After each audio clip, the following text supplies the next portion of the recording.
Salut à tous, salut à toutes les amis, c'est Loïc, événement exceptionnel, je reçois Monsieur Bertrand Elki Gros-Pelier. Salut mon Bertrand, comment tu vas? Salut Loïc, comment vas-tu? Ça va? Super, et toi? Ben écoute, ça va, ça fait quelques années qu'on s'était pas vu, qu'on n'avait pas pu discuter, mais il se passe des choses, il se passe beaucoup de choses pour toi en ce moment. L'événement majeur, c'est l'annonce depuis quelques jours de ton recrutement chez GG Poker. Alors, est-ce que tu peux déjà nous parler de comment ça s'est fait, ce recrutement, justement?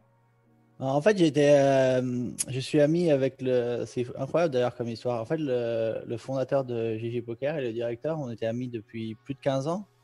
On habitait dans le même immeuble en Corée du Sud. Et en fait, il a commencé dans le poker parce que pratiquement en même temps que moi, en fait, à l'époque, quand j'ai commencé à jouer au poker, il s'est mis dans le poker à jouer aussi. Et après, il a monté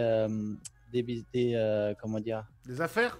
des affaires principalement pour être associé pour PokerStars et Full Tilt à l'époque, parce que c'était les deux plus gros sites. Donc, il a commencé ça dès 2005 et ensuite, il a continué dans le poker. Et après il a monté une entreprise de création de software en fait, parce il pensait vraiment que les clients et le soft pouvaient être améliorés.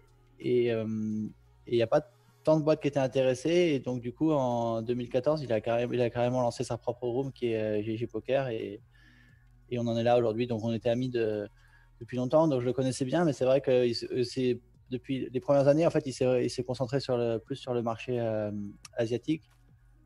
Et maintenant, ils sont beaucoup plus, ils se développent beaucoup plus à l'international, comme vous avez dû le voir, parce qu'ils ont recruté aussi mon ancien collègue Daniel Negreanu. Donc, ils ont vraiment une politique très ambitieuse, et ils viennent de signer avec les World Series of Poker Circuit également, les premiers circuits en ligne qui auront lieu le mois prochain. Alors, on va revenir un peu en arrière, Bertrand. Tu as eu les grandes années, les années fastes, les années où tu as fait la Triple Crown, tu as pris des millions. Tu as eu une période un peu plus creuse en termes de résultats, évidemment, même si tu continuais de jouer. Et puis, il y a un peu plus d'un an, c'est le retour d'Elki. Plusieurs performances, dont finalement ton second bracelet. Tu deviens d'ailleurs le premier Français à avoir un bracelet WSOP et WSOP Europe. T'as les Ah ouais, deux. c'est vrai. Ouais, t'as les deux. Avant qu'on revienne sur cette victoire, la période de creux, tu l'as vécue comment, toi, personnellement? Bah, c'est jamais évident, c'est sûr, c'est jamais évident, mais bah, il y a quelques années où je jouais un petit peu moins aussi, parce que j'étais aussi impliqué avec Team Liquid et avec le stream et avec les jeux vidéo, avec Hearthstone. Donc, c'est sûr que quand on joue moins, déjà la variance elle est très importante dans ton tournoi live, et si en plus on en joue un peu moins, c'est facile si tu fais 20 tournois par an ou 30 tournois par an, en fait, c'est facile de tout briquer, tu vois. Ça, Pourquoi t'es allé à côté, justement? T'avais envie un peu de te changer les idées quand t'es parti vers la Team Liquid? C'était quoi? ouais, c'était pas vraiment ça. En fait, j'ai toujours été fan de jeux vidéo, et là, c'était une occasion qui s'était présentée. Et également avec comment j'ai commencé à streamer également à l'époque. Donc, c'était un peu tout connecté. Et donc, c'est sûr que la variance, elle est encore plus importante à ce niveau-là. Mais après, j'ai eu la chance d'avoir beaucoup de résultats auparavant, et j'ai quand même si c'est jamais simple en live, surtout parce qu'en fait, en live, ça dure très longtemps. Tu vois, si tu fais 40 tournois par an, tu peux tout briquer pendant un an. Donc, niveau du temps, c'est long, en fait. Donc, il faut être beaucoup plus patient que qu'en ligne. En ligne, tu fais 20 tournois par soir, et en Et quelques semaines, ça normalement, finit la par aller variance, bien. à quelques semaines, la variance, elle est relativement lissée, alors que live, c'est un peu l'aspect difficile, en fait. La plupart des tournois, à part les WSOP à Vegas, c'est genre, tu vas quelque part pour une semaine, tu fais, je sais pas, en 4 5 tournois max, tu vois. En général, 4-5 tournois, des fois un peu plus, mais c'est très très rare. Donc, la plupart du temps, tu vas rien faire du tout. Alors, et justement, quand t'arrives, entre guillemets, au bout du tunnel, quand t'arrives et que tu gagnes ce second bracelet, comment tu le vis, toi, personnellement? C'est un soulagement? Finalement, c'est un juste retour des choses, parce que comme tu dis, ben, en live, il y a beaucoup de variance. Tu le vis comment, cette seconde victoire? Ouais, bah, j'ai même, tu vois, je sais pas, enfin, j'ai quand même eu énormément de chance. J'ai battu 2700 joueurs, tu vois. Même si ça s'est équilibré parce que sur le long terme, la variance s'équilibre, mais je pense qu'en fait, en live, en tournoi de poker live, le long terme, il sera jamais assez long pour que la variance s'équilibre. Tu vois, il y a les meilleurs joueurs du monde ne gagneront jamais le main event des WSOP, par exemple, pour donner un exemple. Tu vois. Bien sûr. Autre que les titres, tu as aussi été précurseur dans un autre domaine qui aujourd'hui fait figure pour tout le monde de normalité, c'est Twitch, c'est le streaming.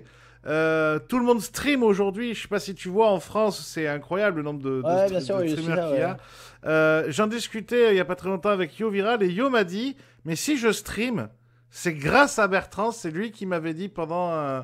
Ouais, c'est vrai, pendant la Maison du Bluff, je crois, non ou un truc. Il m'avait pas précisé. Ouais. Alors, est-ce que ça fait quoi d'avoir été alors d'abord le papa de plein de joueurs, parce que beaucoup de gens t'ont regardé, mais maintenant t'es le papa de plein de streamers. Ouais, bah honnêtement, c'est Jason Somerville le premier qui a vraiment popularisé ça à un tel point. Mais c'est sûr que je pense que c'était un peu une évidence par rapport à l'évolution technologique et le fait que ce soit de plus en plus facile pour n'importe qui de streamer. Et c'est juste aussi, c'est même l'évolution des médias, le fait de pouvoir contrôler ce que tu regardes, ça suit ça se rapproche un peu de Netflix dans ce genre-là. En fait, plus personne veut juste allumer la télé et être forcé de regarder. En fait, tout le monde veut contrôler ce dont ils ont accès et le média qu'ils consomment. Et donc, c'était un peu évident de mon côté, mais c'est vrai que ça, surtout dans ces périodes-là, ça développe encore plus.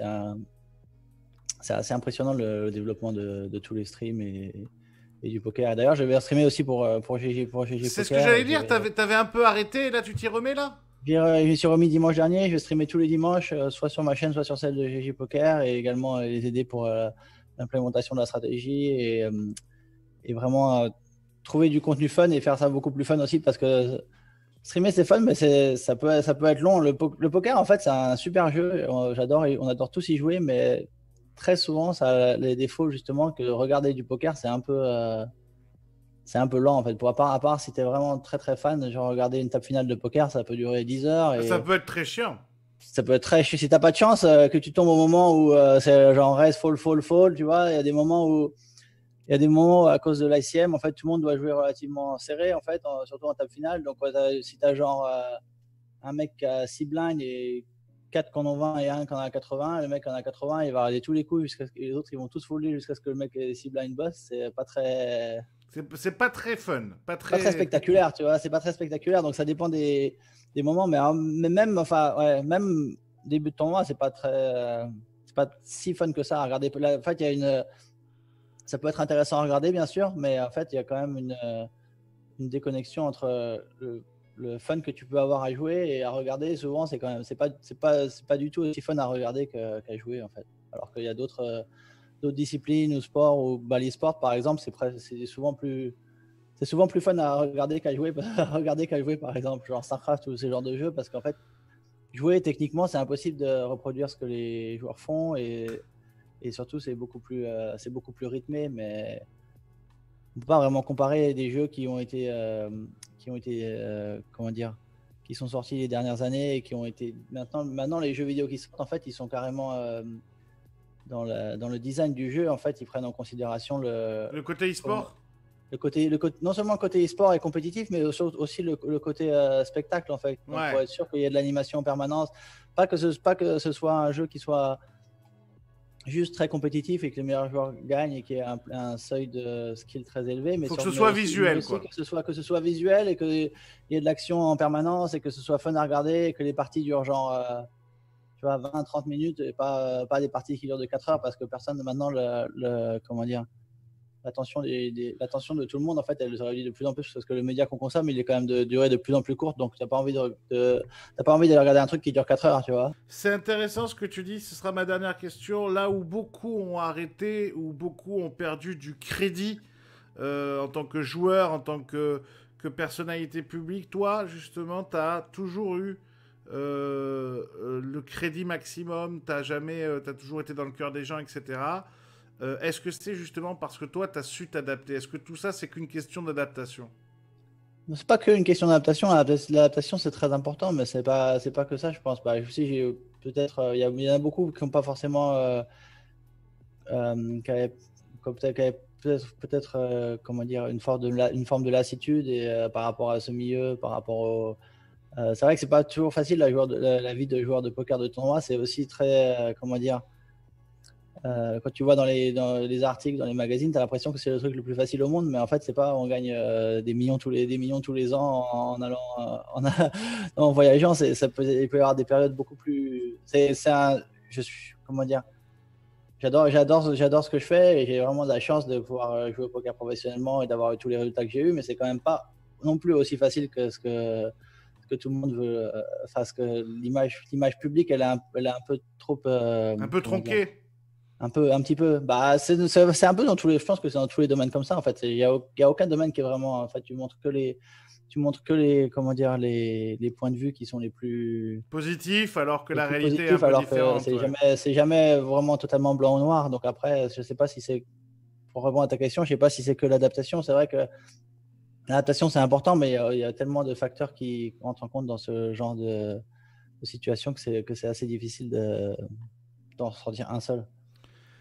Pour finir, Bertrand, pour tous ceux qui te suivent, et je sais qu'ils sont très très nombreux en France, est-ce que tu as un dernier message à leur faire passer à tous ceux qui te suivent en France? Je veux vraiment les remercier pour leur soutien toutes ces dernières années et j'espère qu'on va pouvoir développer le poker au maximum ensemble et les revoir bientôt. Et merci à tous. Mais écoute, Bertrand, c'est un plaisir, mon ami, merci à chaque fois de t'avoir. Je suis très honoré parce que tu acceptes toujours mes invitations. Et merci encore beaucoup, Bertrand. Et on se revoit très vite. Bertrand, qui est maintenant chez GG Poker. À bientôt, Loïc. Ciao.